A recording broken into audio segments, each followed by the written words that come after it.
it, Lily. Get a grip.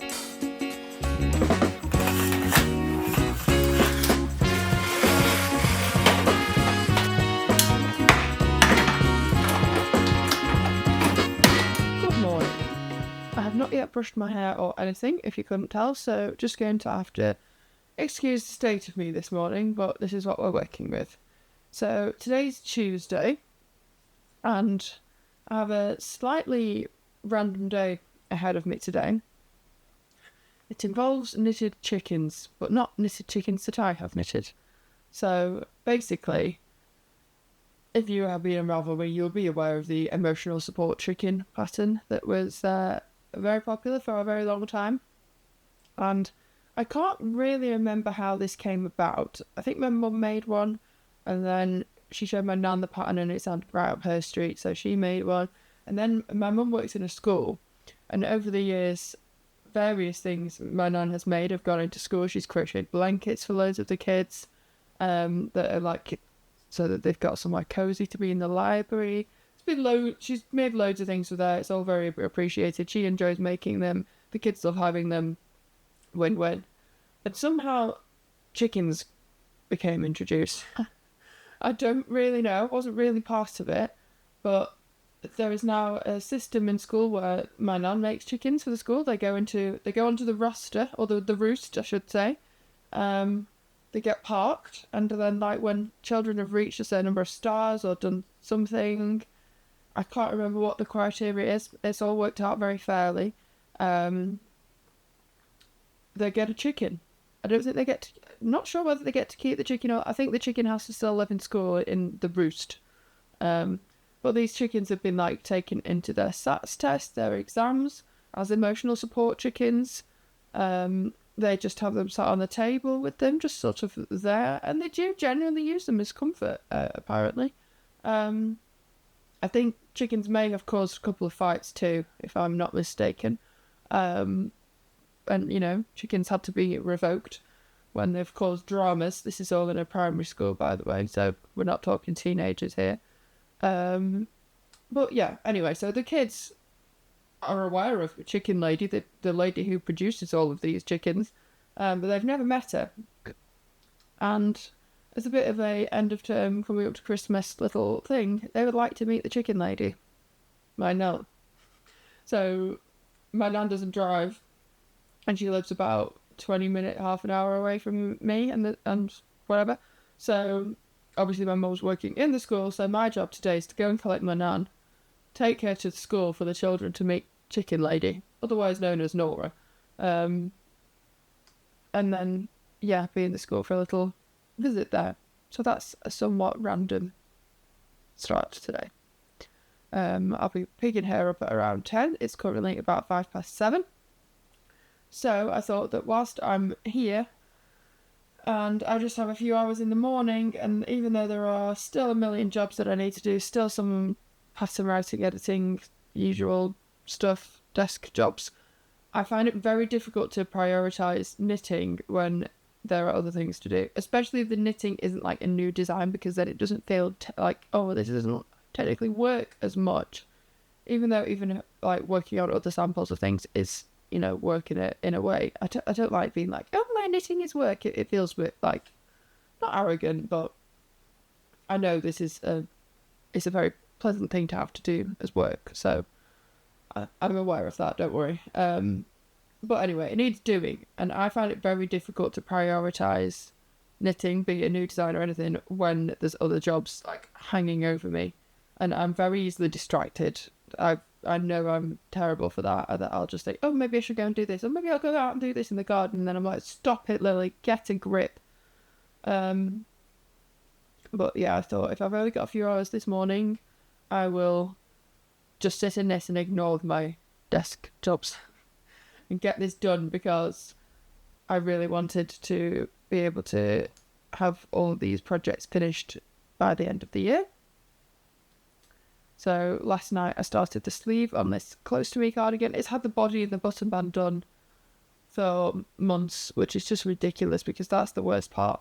Well, not the worst part, but that's like the time-consuming soggy bit is the button band, but I've done it. So I just need to knit the sleeves. I did the sleeve cap and a little bit of the sleeve last night, and I'm going to see how far through the sleeve I can get this morning.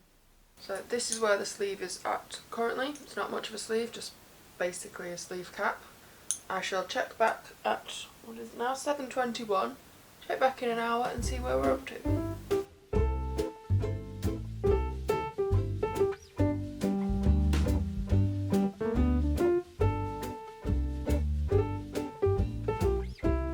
The way I generally do sleeves, because I make them in most cases relatively generous, so this works out fine, is that I pick up around the armhole, obviously, using a circular needle. Generally 80 centimetres, 30 inches is what I seem to have to hand most of the time.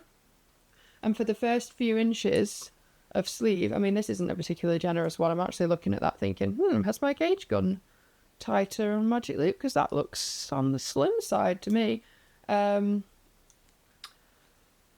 Yeah, so I just use magic loop, but with only one loop for the beginning, because I find it's easier when I'm working back and forth across the sleeve cap to not have to keep changing, pulling a loop through in the centre. Obviously, if it's a slimmer sleeve that you do need 2 loops, then fair enough, just deal with it. But my approach in general with knitting in the round, I very rarely swap and change needles. I know some people will change, oh well, I'm going from this length to this length, and they'll be constantly changing lengths and sizes and everything. I know my friend Free Your Sheep, she's like, I swear she changes her needle every round. I'm like, what are you doing? How are you doing this? But that way it works for her, it's fine. That's her system. I will try to use the same needle for the whole thing, not for any particular reason than it just saves faff, in my opinion. I prefer it that I'll just like use this 80 centimetre circular needle, which is technically shorter than you would generally use for magic loop, but it's fine. So for here I've just had 1 loop at the bottom. I didn't need an extra loop at the top. I could get all the way around there because it's not a tiny circumference. Obviously I could use a short circular needle like a hat needle, but I don't really like those either. I'd do a hat like this too. And now I'm at the point where, because I've done a couple of decreases, it's kind of getting a little bit like I'm having to do a lot of rearranging as I go around. A lot of shuffling. So now I'm just going to pull through. Doesn't even matter if it's exactly halfway at this point. I'll deal with that when I get to the cuff. Pull through another loop, roughly halfway around the round, and now I can go magic loop with tiny loops. It's fine. So like now when I'm about to begin the round, you might think, oh, there's not enough free needle there to make a loop with. But I find quite good for knitting quite quick as well. That once I've got all these stitches bunched up on here, I can just, like, no matter how big the sleeve or how chunky the yarn, I just scrunch them right up there. So that's half my round, like, I don't know if this is focusing on what. Half my round bunched up to like 1.5 inches there on the needle, ready to just across all of those. And I have 2 little, two little tiny loops ready to go. And that's how I do it. And say for like the start of a sweater, if I was working a round yoke, I would just start on the 80 centimetre needle with maybe 2 loops might be needed at the neck, depending how snug the neck is.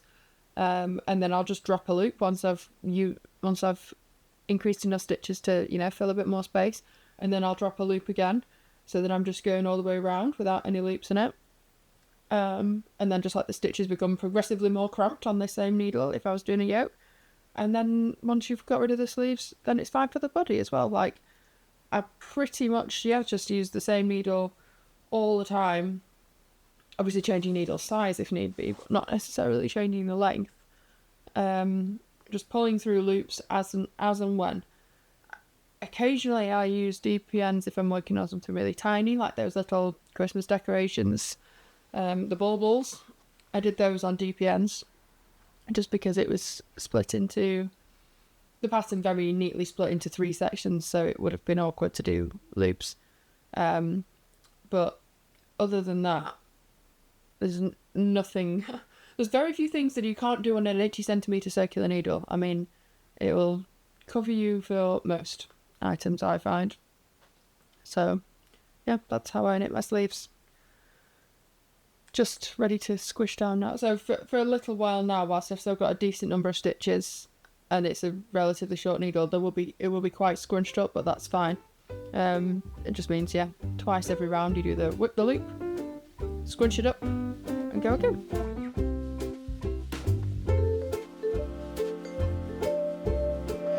This is where I've made it to by the time I need to go out, so don't think I'm halfway, but made a decent amount of progress through the sleeve there. You can probably, it's looking very textured in this light. I mean, it's pretty dark in here, so I have like 3 lamps on.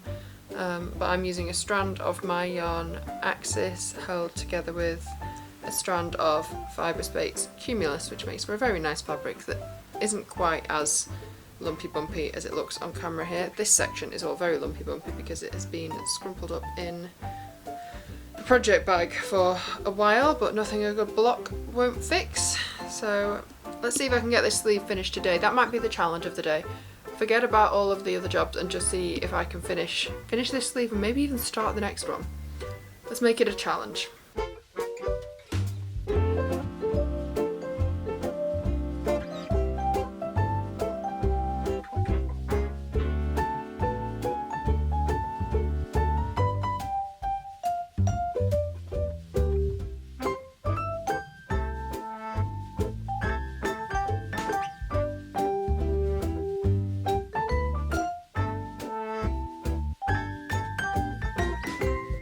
Good evening. It is now around 5:30 in the evening.